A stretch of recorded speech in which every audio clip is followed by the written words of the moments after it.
Wow. Welcome back to another episode of these crazy people that just eat meat and can't stop talking about it.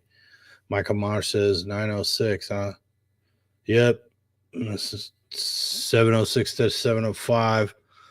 I was in the studio ready to go and my background dropped out. So all there was a big, ugly green sheet hanging behind me. So I had to pop out, pop back in. And I just got off a video call with Justin, who said to say hi. He hopes to come back before too long. He's kind of hoping his work schedule changes, and he'll be able to come back. So, and Dadjuar is here, and Ramika. Thanks for coming, guys. Yep, definitely going to try not to go down the carb hole. So, anyways, so it's all about staying out of the carb hole. So, anyways, yeah, I was saying Justin. And I don't know, some of you may know her, but Lady Carnivory was just chatting with her and BNS. It was good to reconnect with them. So if I don't get them on a video soon, you guys hold me to it, grill me, tell me, what the hell are you doing? Not connecting with your friends, especially your carnivore friends. So, anyways, anybody want to let me know if they've gotten scurvy from eating meat yet? Because I like to do the scurvy check every once in a while. Actually, I'd like to do it every episode, but I forget. So, anyways, so far, no scurvy here, no black leg, no bleeding gums, no teeth falling out, no no collagen issues. Let's see. Ramik, I'm gonna not get this right. Ramikia, I guess it's Ramikia 1. Can't wait to try minced elk for the 4th of July. Well, that sounds delicious. So, anyways, you have to let us know how it is. So, let's see. Anybody else got, got scurvy or know anyone that has scurvy? So, let me know. Everybody says, "Oh, you're gonna get scurvy," so I like to keep checking into it, see if it happens. And I don't think Janice is coming. She's been hard to get a hold of lately. She's busy doing something. Not sure what it is. Well, Michael Marsh says he's the most healthy he's been in 2 decades. I could say that. I'm probably the most healthy I've been in, gosh, more than 2 decades for sure, other than the last 5 years. Let's see if we got a message from Janice yet. I'll send her. Question mark? But I'm pretty sure I haven't heard from her. She's not coming. But you never know. She might pop in. Ramikia says, I don't go to the doctor because I would get told off for eating a lot of red meat. I thought that too. And when I started this, I went in, I was like, get some lab work, yada, yada, yada. And I was all prepared for my doctor to shoot it all down. And he didn't. So, in fact, he kind of bent over backwards to give me some lab tests just to satisfy my curiosity. I'm kind of data driven. So, anyways, yeah, I've had the same doctor this whole time. In fact, the reason why I changed doctors is because the doctor I had before that, oh, Margie's here. Hello, Margie. I was asking the doctor about food and diet and stuff like that, and he clearly had no concept of what people should eat or shouldn't eat. He just is like, oh, if I'm going to a dinner party, I starve myself all day so I can eat whatever I want when I get there. And that was basically what he had to say about nutrition. So I moved on from that doctor because at the time I was quite a bit more curious. It started reading. I hadn't really delved into the low carb arena at that point. I had read Protein Power, um, some years before, kind of out of context of the low carb movement. I only read it because I was stuck in an airport. See, I forget exactly what happened, but anyways, I wound up with some crazy layover in some airport I didn't expect to be in, and I was milling around, and there was a bookstore, and I saw that book, and I thought, sounds interesting. So I sat down and started reading it. But and I had some success with that I didn't even understand at the time. But you never know. I mean, I'm sure a lot of doctors out there would, you know, um, not like the idea of their patients just eating meat or eating primarily meat. But, as we know, more and more doctors are warming up to the idea. And I mean, if you're in the carnivore space, guys like Dr. Sean Baker and I'm trying to think, maybe even like a Peter Attia or um, Ken Berry, obviously, doctors like that, they're getting some notoriety and having a lot of success. Even Dr. Fong, not necessarily a carnivore doctor, but, supportive of the idea of eating meat and fasting and stuff like that. So, anyways, I wanted to just cover a quick article. I know one of the things that people seem to have a hard time with is putting um, human evolution and human dietary changes into context. It's like everybody has this idea that before modern agriculture, everybody was just like a hunter gatherer that just kind of wandered around and ate whatever they found. And they make it sound like we were gathering plant-based foods on par with or exceeding that of eating animals, which to my understanding is completely incorrect. So anyways, an article came up. Let me share that. And it's kind of about a very important animal. Here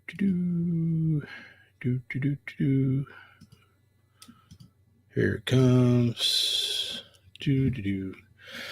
All right, let's see if I can make it any bigger. The article was in Newsweek, and it says humans had a surprising technique to kill giant cows 60,000 years ago. Now, the cow they're talking about is the auroch. And I was reading another article recently which was talking about how even in dynastic Egypt, about people's diet was made up of at least 50% auroch. And of course, they ate other animals. So it wasn't like they were just eating some 50-50 diet of wheat and auroch. They were eating, they ate other animals, a lot of sheep and goats and stuff like that as well. So here we have some references to the 2,000-pound cows that used to, their original wild cow. They're probably the predecessor of almost all the modern cows, which are, half their size or even less than half their size, something like anywhere from probably 600 to 900 pounds is typical modern cattle. So 60,000 years ago, the articles basically talk about how we ambushed them with relatively short range weapons and stuff like that. But anyways, I mean, the my point in bringing it up is really that, there's all this evidence for too many ads. Here's an arrowhead or a spearhead, actually, that was used to bring down the mighty aurochs. And aurochs actually didn't go extinct that long ago. I believe it was in the 1600s. And there's a number of museums around the world that still have their skeletons and even their hides that have been preserved. So you can see what a giant animal they are.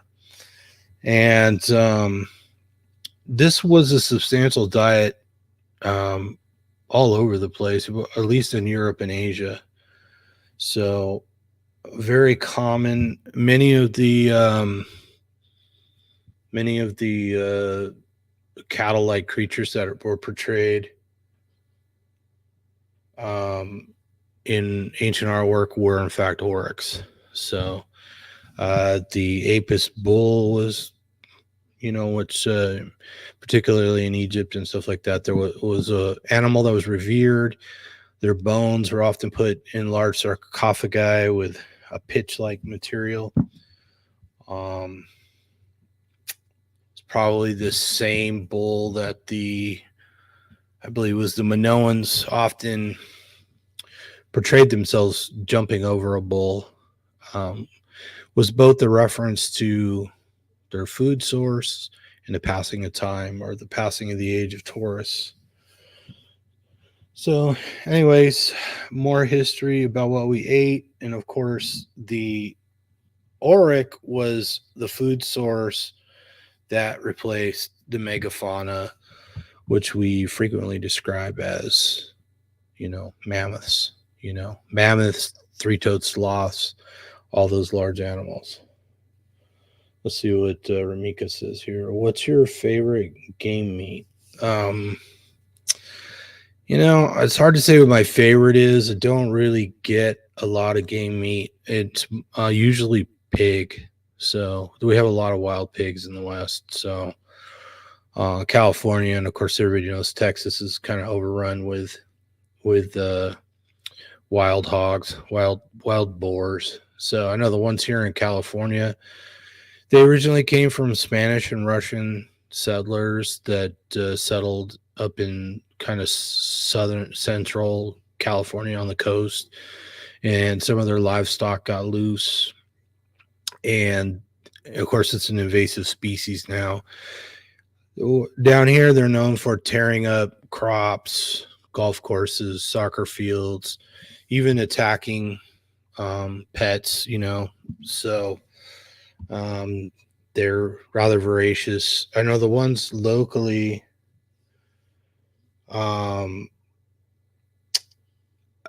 they look like Russian boars, the black long-haired Russian boars. So March says you like your you look like you like tiger meat. Yeah, I like tiger meat for sure.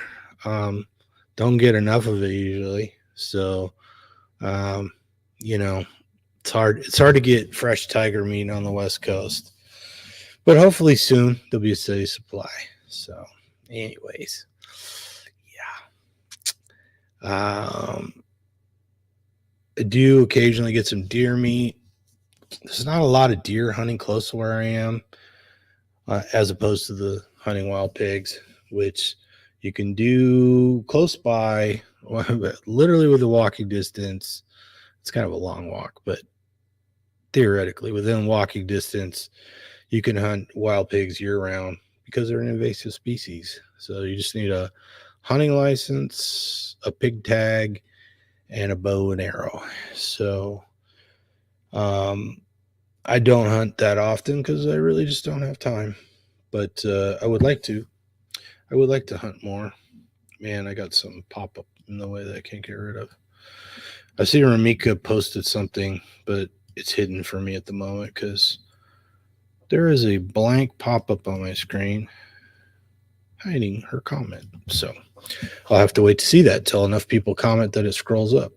So anyways, wild game, not all that plentiful here unless you want to eat raccoons or something like that. Raccoons or possums everywhere, quite a few skunks. They'd be easy to get. The geese do fly over. They frown on, shooting down geese within the city limits. So not a lot of that going on. I'm always surprised every 4th of July when one of those birds doesn't get blown out of the sky, because with all the illegal fireworks that go on, I'm surprised. I guess they just get scared away far enough that all the mortar shells miss them. So, anyways, back to it. Auric became the de facto food source after the extinction of the megafauna, which has, started 14,000 years ago, and it was pretty much wrapped up 12,000 years ago. So from 12,000 years ago until the 1600s, auric was a primary food source. And if you know much about hunting, it became clear that humans, particularly with mammoths, uh, they would dig pits and mammoths would fall in and then they eat them. I mean, they also hunted them with spears. The pygmies, before they were run out of their ancestral homeland, they ate elephants. And even the pygmies, which are people of rather diminutive stature, hunted um, full-grown African elephants by simply sneaking up behind them and cutting the Achilles tendons, and then the elephant couldn't run away. So they would just walk up and gore it with a spear, let it bleed out, and then start eating.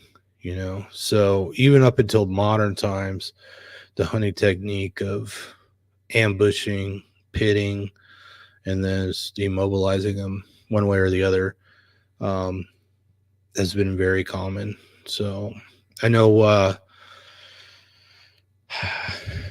I am always seeing people posting, comments about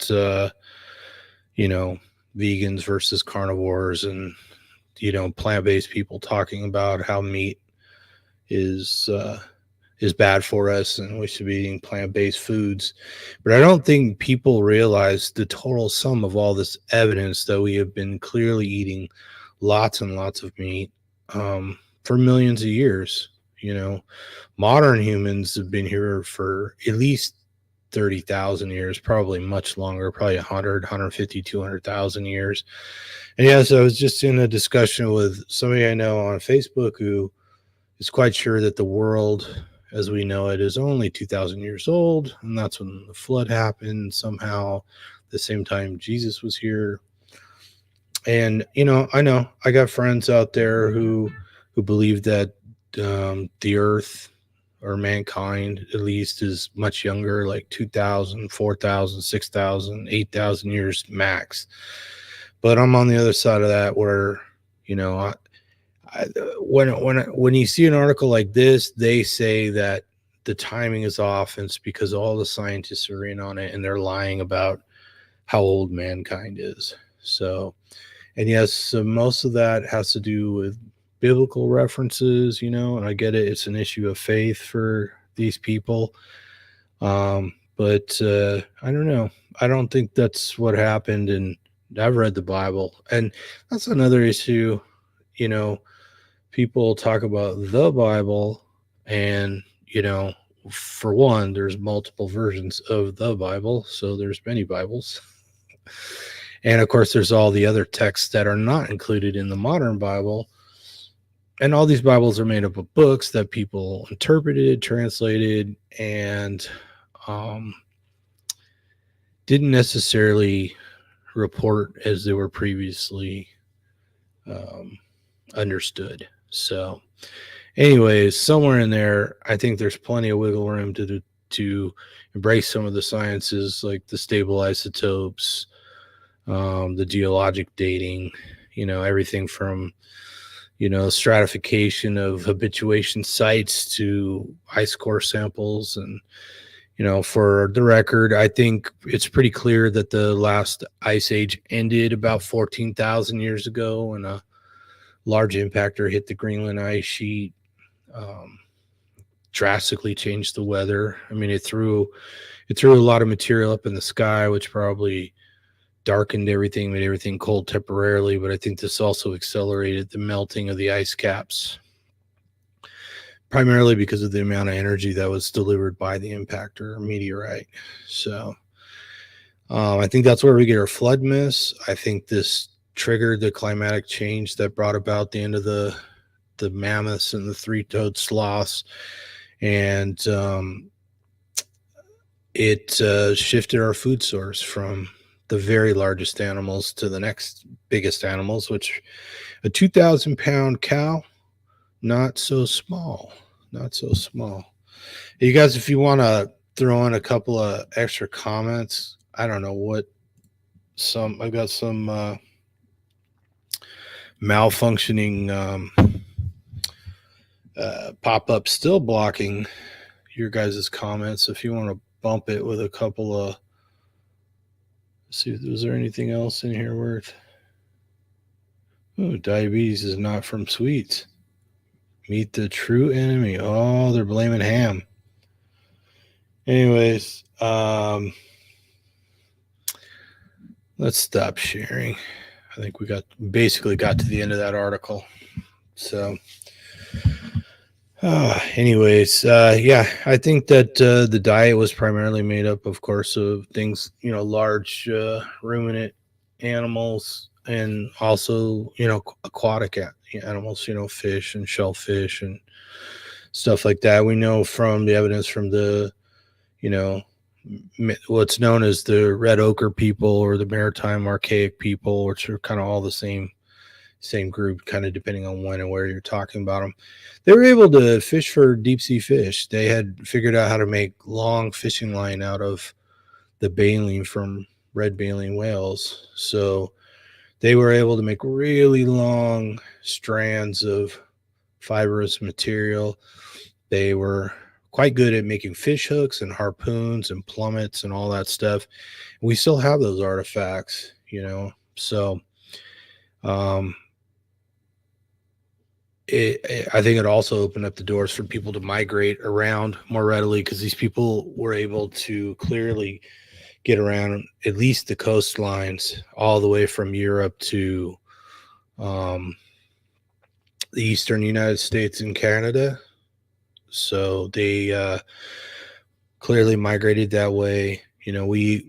Some of us, we grew up hearing about the Clovis culture and the Clovis points from Clovis, New Mexico, and that sort of fueled this theory that, people were migrating from, essentially Siberia across the Bering Strait on a, well, the land was higher, the water was lower, depending on how you look at it, and of course there was a lot of ice on it, so they were somehow able to migrate across, and they brought that Clovis technology with them, and then they made it far enough so that their arrowhead spearheads, their Clovis stoneworking technology showed up in Clovis, New Mexico.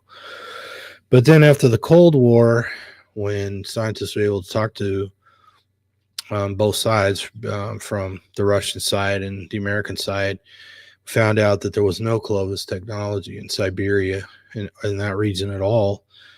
And by now, we've accumulated all these artifacts that have turned up, and the concentration of Clovis points is much greater on the East Coast than it is on the West Coast. So it's pretty clear that people were migrating from Europe to the East Coast of the United States long before we thought they did. And it's not to say that nobody came down the Bering Strait into Alaska and then down through Canada into what's now the United States, and eventually Central and South America, but it wasn't the Clovis people.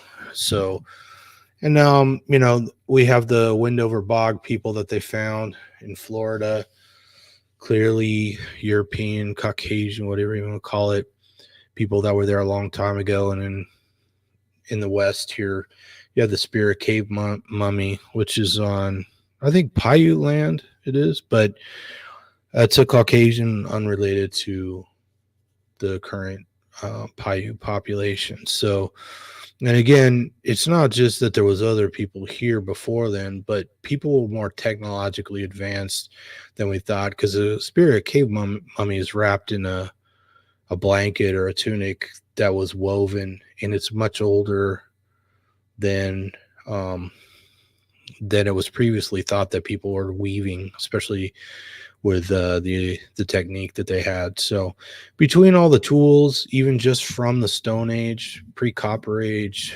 pre-Bronze Age, pre-Iron Age, people were much more capable of making tools, making clothing and stuff like that than we thought they were. And of course, if anybody's seen the jade bracelet that the Denisovans made, It's not actually jade; it's another green stone. But if you've seen that, you realize that these people were capable of very fine stonework. It even has a tiny hole drilled in it, which kind of baffles sort of um, the mind when it comes to thinking about how they could have possibly produced something like that. And of course, a bracelet, is probably ornamental. And maybe it was significant for that person's status. Maybe they were some sort of leader or something like that. But it kind of suggests that if you have the time and the technology to make something like that, you probably have much greater ability to make tools, because the tools, of course, would have been more significant to everyday life than something ornamental like a bracelet. So, um, the ability to work stone, make fish hooks, spearheads, harpoons, fishing line, and animal traps, and some sort of watercraft, whether it was reed boats. Of course, I think it was Thor Heyerdahl sailed from Europe all the way to the United States or Canada in a reed boat just to show that it could have been done. So people had some sort of technology as far as traversing the oceans farther back than we thought, and that seems to be the case with many things. Is the time period in which we were able to do these things seems to keep getting older and older. It seems like fully modern humans were on the planet before we thought they were.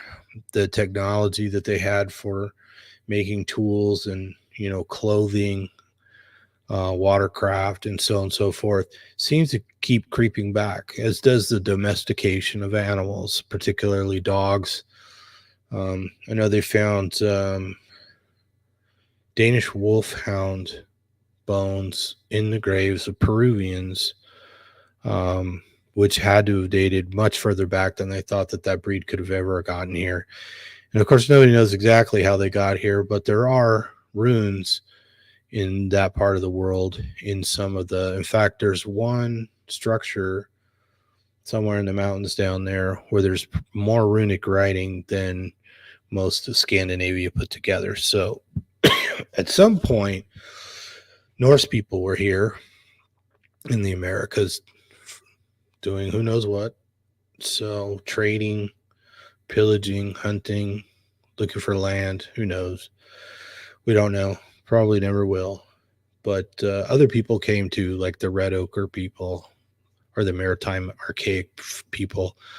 And of course, there's that famous site on the eastern coast of Canada where they found a very old settlement. And the only reason why they found it is because it was part of the local lore.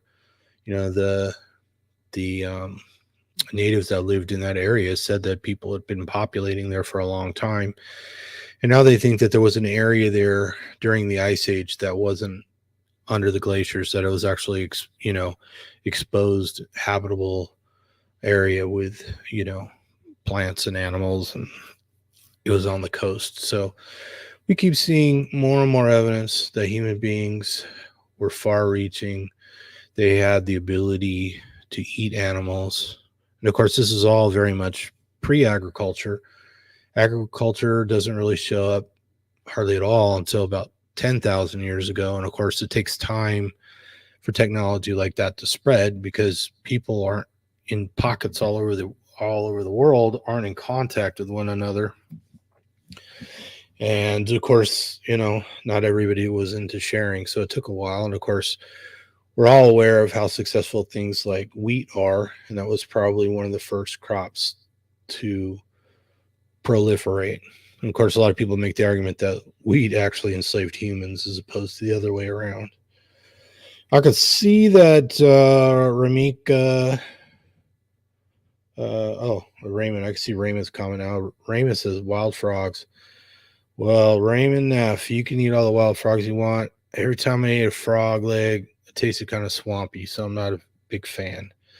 But below Raymond's comment, I see Ramika made 2 comments, and it looked like Jules is here. Hi, Jules. Thanks for coming.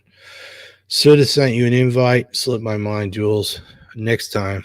Uh, the last 2 weeks, I haven't been able to do a live stream. Just I had company. In fact, Marge came and visited from Florida, and then the next weekend was Father's Day, and I was visiting my father, and just didn't make it home in time to do a live stream. So, but I appreciate everybody being here, and I wish I could read your comments. I'd like to see what you guys have to say about our human diet. Um, it's funny how keto came along, and keto is kind of a I don't know if you could call it a fad diet or whatever, but it's it's probably here to stay, and it's something like 100 years old, roughly. Um, and that seems like a long time in general, but in the span of human beings, it's not that long. And of course, uh, carnivore or a meat-based diet is probably the oldest diet. Just I can't see any logical explanation for any diet longer than that. Um, it's probably millions of years old and probably started with the pre-humans and the early hominids and extended all the way till today, because there has always been people on this planet who ate almost exclusively meat.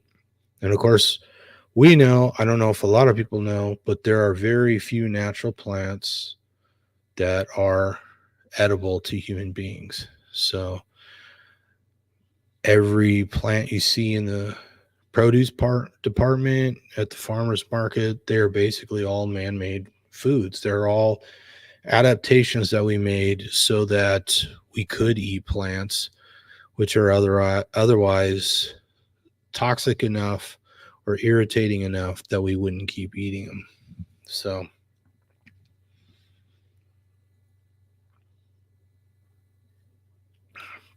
sorry, I need a sip of water. So anyways, yeah, if you guys, man, I can't scroll up. Yeah, still can't see those comments. I'm not sure how I'm gonna work around this. Let's see. Let me slide this window around so I can see. All right, I'm dragging the window onto the other monitor so now I can see it. All right. So let's see here. Ramika's like, tiger meat? Really? Sounds very exotic. Yes, I don't really eat tigers. It's kind of an inside joke. So, but I have, well, a friend of mine told me that mountain lion tastes very delicious. So it's the closest thing to I've eaten. It's the closest thing to actual tiger flesh, shall we say. And let's see, wild frogs from Raymond, and then imitation scientist. Yeah. Oh, she's probably talking about. Yeah. So none of my friends are religious, and not just necessarily one religion. They do seem to think that there's some sort of collusion between scientists who are making up fake timelines for the planet Earth and the span of human existence and stuff like that. It's becoming more and more common than before. Let's see. I can't say anything about certain conspiracies. We would get canceled. Oh, yeah, probably. Yeah, I kind of hesitate to bring up even mentioning the Bible. I'll definitely get some hate mail. So the creationists always come after me, and I always say, look, I read the Bible, and I don't take the creation story quite as literally as some people do. And I've also read, I don't know, I mean, for a long time, the gold standard was to go back and look at the Septuagint, which is one of the early versions of the Bible that was actually written in Greek, and then look at a literal translation of it. But there's actually samples now that are even older than the Septuagint of different parts. So if you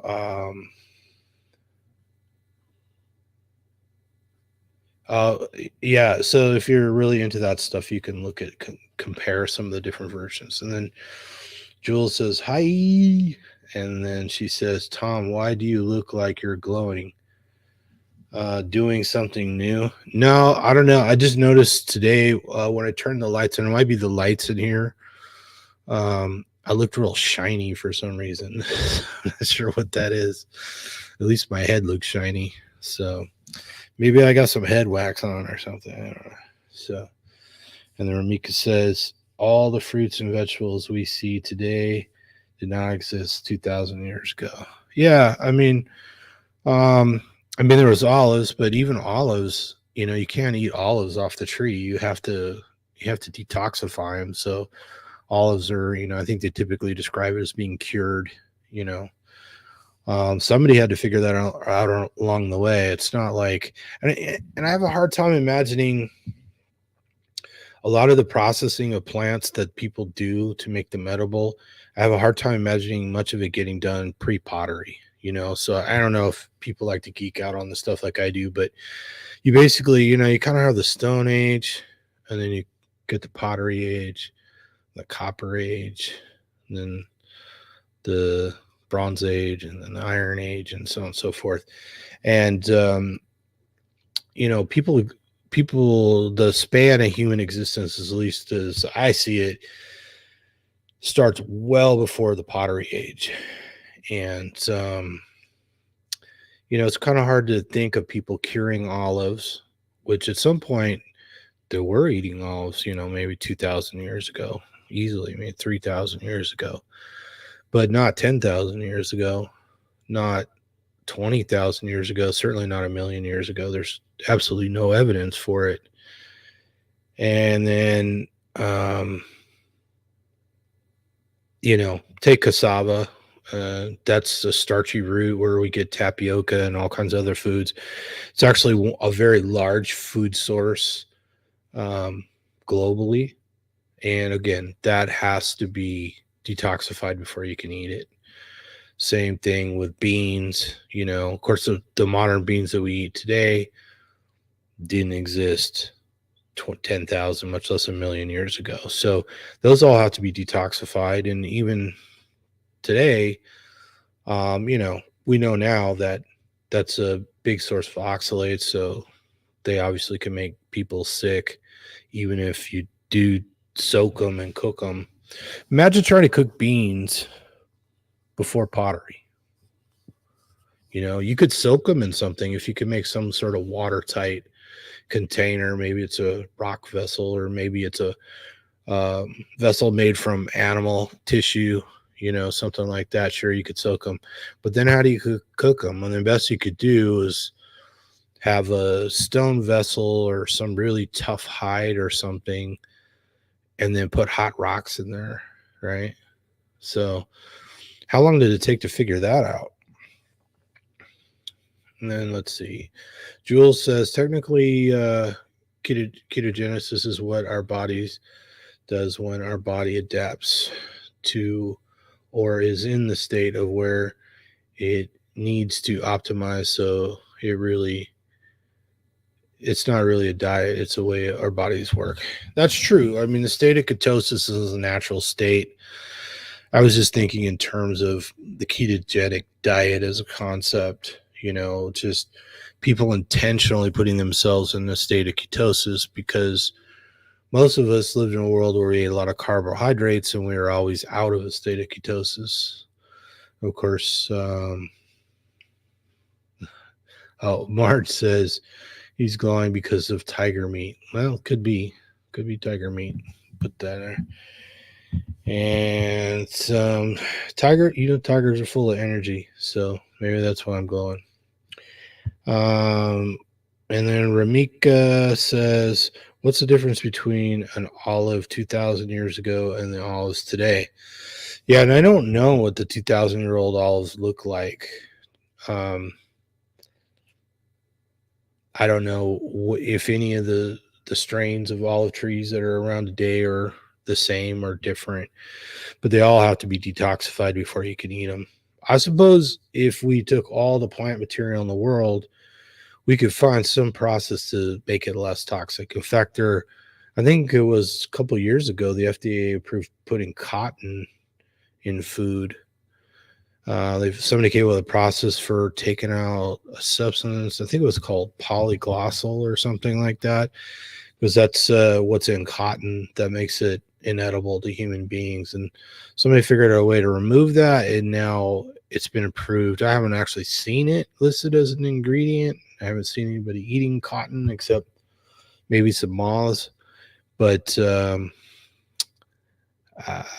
I don't know. Let's see the next comment. Jules, right? Good point on the keto part. Yeah, I know I get kind of deep in the weeds when I start splitting the hairs on what's a natural state of ketosis and what is a ketogenic diet.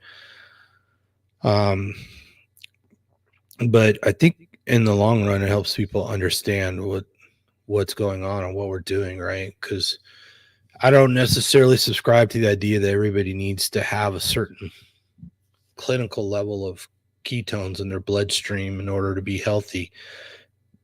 But having plenty of ketones available as fuel, and less glucose, or at least a marginal amount of glucose, the nice steady blood gooses, makes more sense and seems to be much healthier. So, I mean, it was kind of discovered, I think, primarily because of seizures. They knew that they could help control the seizures, particularly in children, before they had the modern medicines that did it. So that kind of led to the the ketogenic diet as a therapy, as opposed to just a natural state. And so a lot of the levels that people aspire to are kind of based on that, but I don't I don't think people need to necessarily walk around in a state of elevated ketosis all the time. In fact, unless you're fasting, or you're just eating an enormous amount of meat, um, you're not going to be in a state where you have high levels of ketones and very low glucose all the time. So that's certainly helpful for some people, and it certainly has therapeutic value for a lot of people, but I don't think that's the natural day-to-day state. So anyways, I think I ran through all the comments.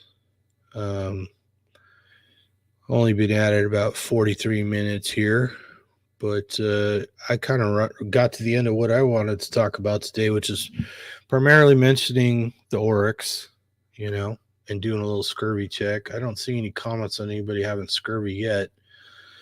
I'm not sure how long people have been eating a lot of meat in here. I know a little bit about Raymond. I know a little bit about Jules. Ramika is new. Or I guess it's Ramikia. I'm terrible with names. And a little bit about Kevin, but the rest of you, I don't know. I've been eating almost exclusively meat for more than 5 years.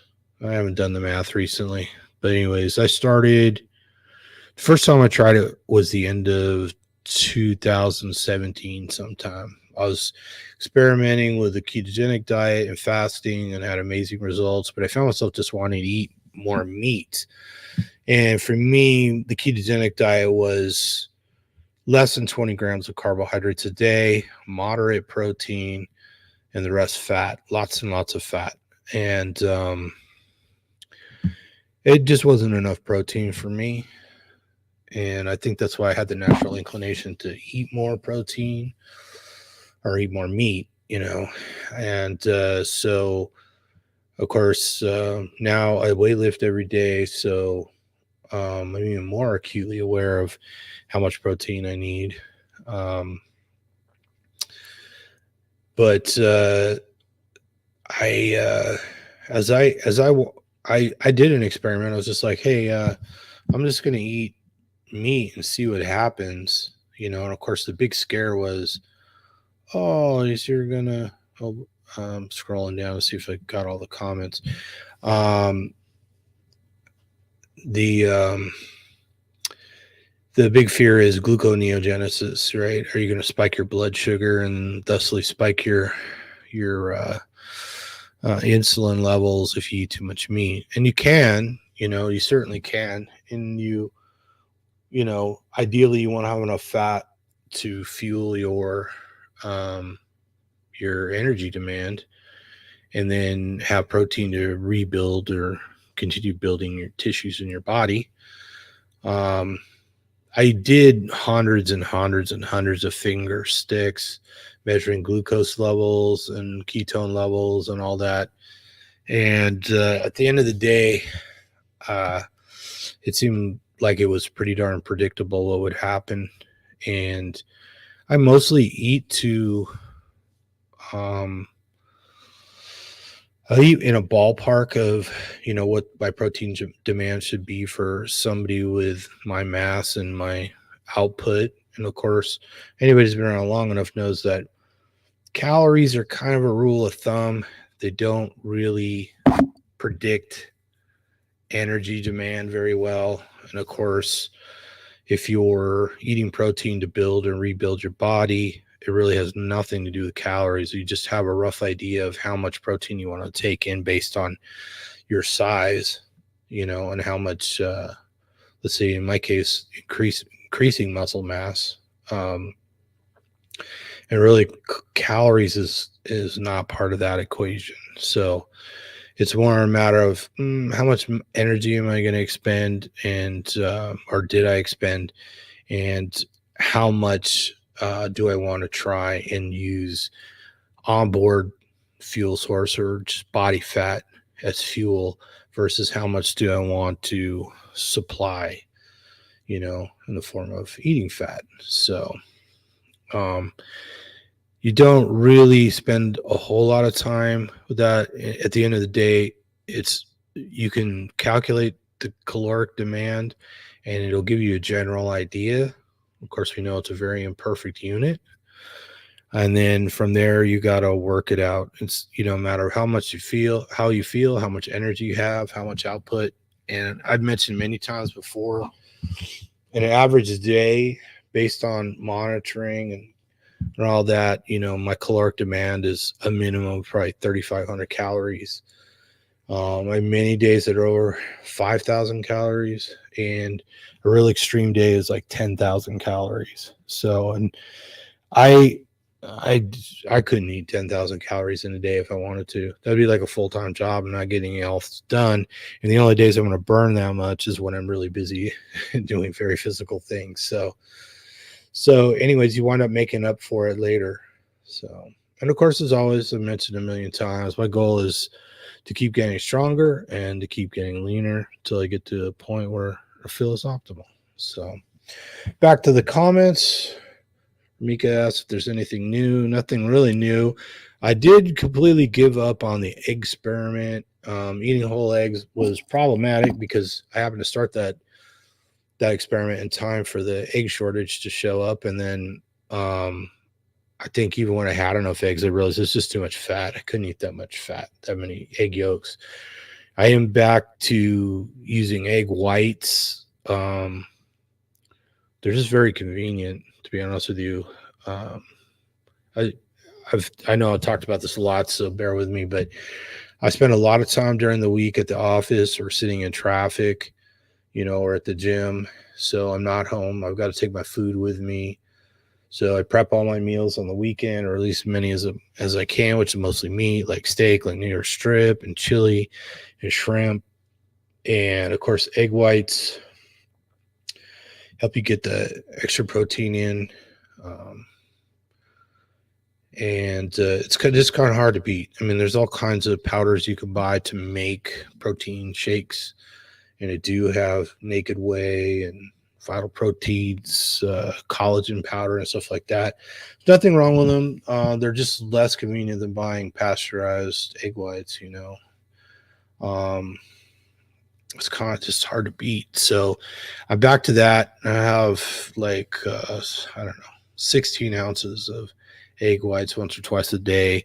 They're kind of a meal replacement for convenience. So that's kind of the only thing really new. And then let's see. Ramikia says no scurvy. I'm the only one who is on a carnivore diet. So yeah, Ramikia, when I started carnivore, I was the only one in my life that was doing it. I like to tell the story about like I went online and just discovered, oh my God, there's all these other people already just eating meat. And of course, Facebook was a big source for that. Zero Carb Zen, and what's the other one? I'm trying to think of. Anyways, there was another website that's still around. But then I joined World Carnivore Tribe. I think at that time I was like, oh my God, there's like 5,000 people in here. I didn't even know it was Sean Baker's um, Facebook group at the time. And then I met Sean because we kind of live both in the same area, and he was going to a competition. I thought, oh, I'll go check him out. We talked on, social media and stuff like that. So went down there, took some pictures of him winning a rowing championship in Long Beach. And that kind of kicked things off for me. I think that was 2018. Shortly after I'd gone carnivore and really liked it, my plan was to go back and do keto for a week or two just for comparison. And I didn't even make it through the week. I was like, screw this. Carnivore was working a lot better for me. So, and Ramikia says, would you prefer we use our real names? That's up to you. I understand people, for whatever reason, they want anonymity, or they just their online persona or whatever. That's up to you. So unless you want me to know who you are. But you guys can always message me if you know me on Facebook. There is a Meat Mosaic Gmail account, but I hardly ever check it because nobody uses it. But we could use that. You can email me at tomclark18@gmail. It's my personal email. You can find me on Facebook, Thomas Clark, I think, Thomas A. Clark. I'm on Instagram, Thomas A. Clark. You can DM me there if you want to talk. You can join any one of the Facebook groups. There's Autistic Carnivores, which has had a nice steady trickle of new members. Thanks, I think, mostly to Sean Baker talking about it in his videos. We have a Telegram group called Meat Mosaic. You can message me in the comments for the for these videos on YouTube. So if you want to talk to me or anybody else, let me know. Like I said, Justin hopes to be coming back. He's looking for a schedule change at work. Don't know if that's going to happen anytime soon. I'm not sure if Janice will be back or not. She just got busy doing something. I'm not even sure what she's up to, but hopefully she'll be around too. And I told both JC and BNS I'd have to work out a time to do some videos with them again. So we used to have a good time. And we all kind of started doing our own things, so we all got busy, and we're all over the place. BNS lives in India, and JC, she's man, she bounces around the US. She lives in a few different places, and I know sometimes she's out of the country. So anyways, nobody is local anymore. So I don't know. One of these days I'm going to have to hang out with Raymond. He's the only local carnivore. Or what's that other girl's name that comes in here? She lives nearby. I can't remember. Anyways, one of these days we'll have to go at least go have some in and outs, get some local stuff going on. I heard that from someone before. Yeah, you guys use whatever. I mean, some of the people I know, like I know who Michael Maj is, and Justin yelled at me for doxing him because I called him by his real name. But I don't think he was trying to. I don't think he was trying to conceal his identity. So, and of course, Jules. I know Jules. Jules is on Facebook too. And I know Margie really well. So, Anyways, I guess that's it, kids. But thanks for coming. And I still have some pre recorded videos I haven't managed to get out that I hope to get out soon. And I really would like to do some more videos on autism and carnivore.